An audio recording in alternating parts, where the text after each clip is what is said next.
नमस्कार, आप देख रहे हैं जौनपुर टुडे। मैं हूं शुभम अग्रहरी।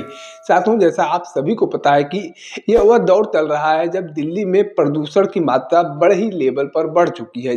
जी हाँ, जैसा आप सभी को पता है कि दिल्ली में अक्सर प्रदूषण लेवल इस लेवल तक बढ़ जाता है कि लोगों का सांस लेना भी दूभर हो जाता है। जो मरीज टाइप के लोग हैं, उनके लिए तो और भी ज़्यादा परेशानियां बढ़ जाती हैं।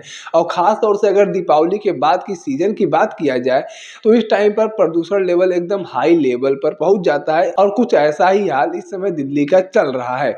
दिल्ली के ज़्यादातर इलाकों में एक्यूआई लेवल लगभग 300 के पार पहुंच चुके हैं, जो कहीं ना कहीं अब खतरनाक होते जा रहे हैं। एक तरह से यूं कहा जाए तो गलत नहीं होगा कि पूरी दिल्ली इस समय गैस का चेंबर बन चुका है।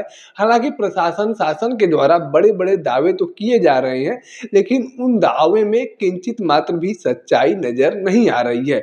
चाहे सरकार पिछली रही हो, चाहे वर्तमान सरकार रही हो, हर लोगों के द्वारा दावा किया जाता है कि दिल्ली को प्रदूषण मुक्त करने का कार्य किया जाएगा, दिल्ली को प्रदूषण मुक्त बनाने के लिए व्यवस्थाएं बनाई जाएंगी। लेकिन सरकार आती है, चली जाती है, दिल्ली का हाल जस का तेस बना रहता है। कृत्रिम बारिश को लेकर भी सरकार के द्वारा परीक्षण कराए गए, लेकिन दिल्ली में कृत्रिम बारिश भी होना असंभव सा दिख रहा है। 2 बार इसका टेस्टिंग हुआ और दोनों बार लगभग फेल ही रहा है। कृत्रिम बारिश होने की संभावना कोई नजर नहीं आ रही है। माना जाता है कि केमिकल का छिड़काव करने के बाद लगभग 3-4 घंटों में मानसून बनने के आसार होते हैं, लेकिन कृत्रिम बारिश कराने के लिए 2 बार टेस्टिंग किया गया और दोनों बार का नतीजा 0 रहा है, यानी कि कृत्रिम बारिश होने की संभावना नजर नहीं आ रही है।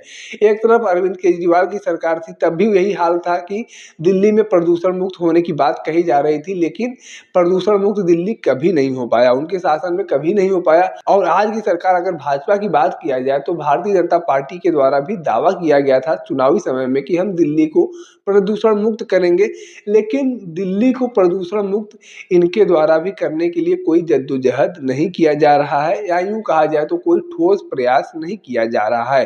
सरकारें आती हैं, चली जाती हैं, दावे बड़े बड़े किए जाते हैं और उन्हीं दावों के मुताबिक जनता वोट भी दे देती है कि हाँ, हमारा दिल्ली सुधर जाएगा, हाँ, हमारी दिल्ली रहने लायक हो जाएगा। लेकिन सरकारें आने के बाद अपने काम में व्यस्त हो जाती हैं, जनता का ध्यान नहीं दिया जाता है। इस समय दिल्ली के लगभग ज़्यादातर इलाकों में एक्यूआई लेवल 300 के पार हो चुका है। ऐसे में कहीं न कहीं जो सांस के मरीज हैं, दमा के मरीज हैं, उनके लिए खासी परेशानियाँ होती हुई नज़र आ रही हैं और दिल्ली पूरी तरीके से गैस का चेंबर बन चुका है, जो कहीं न कहीं अब खतरनाक स्थिति की ओर भी बढ़ रहा है। बाकी दिल्ली की प्रदूषण को लेकर सरकार के द्वारा बनाई गई व्यवस्थाओं को लेकर आपके पास कोई जानकारी है, कोई राय है, तो आप कमेंट बॉक्स में लिख सकते हैं।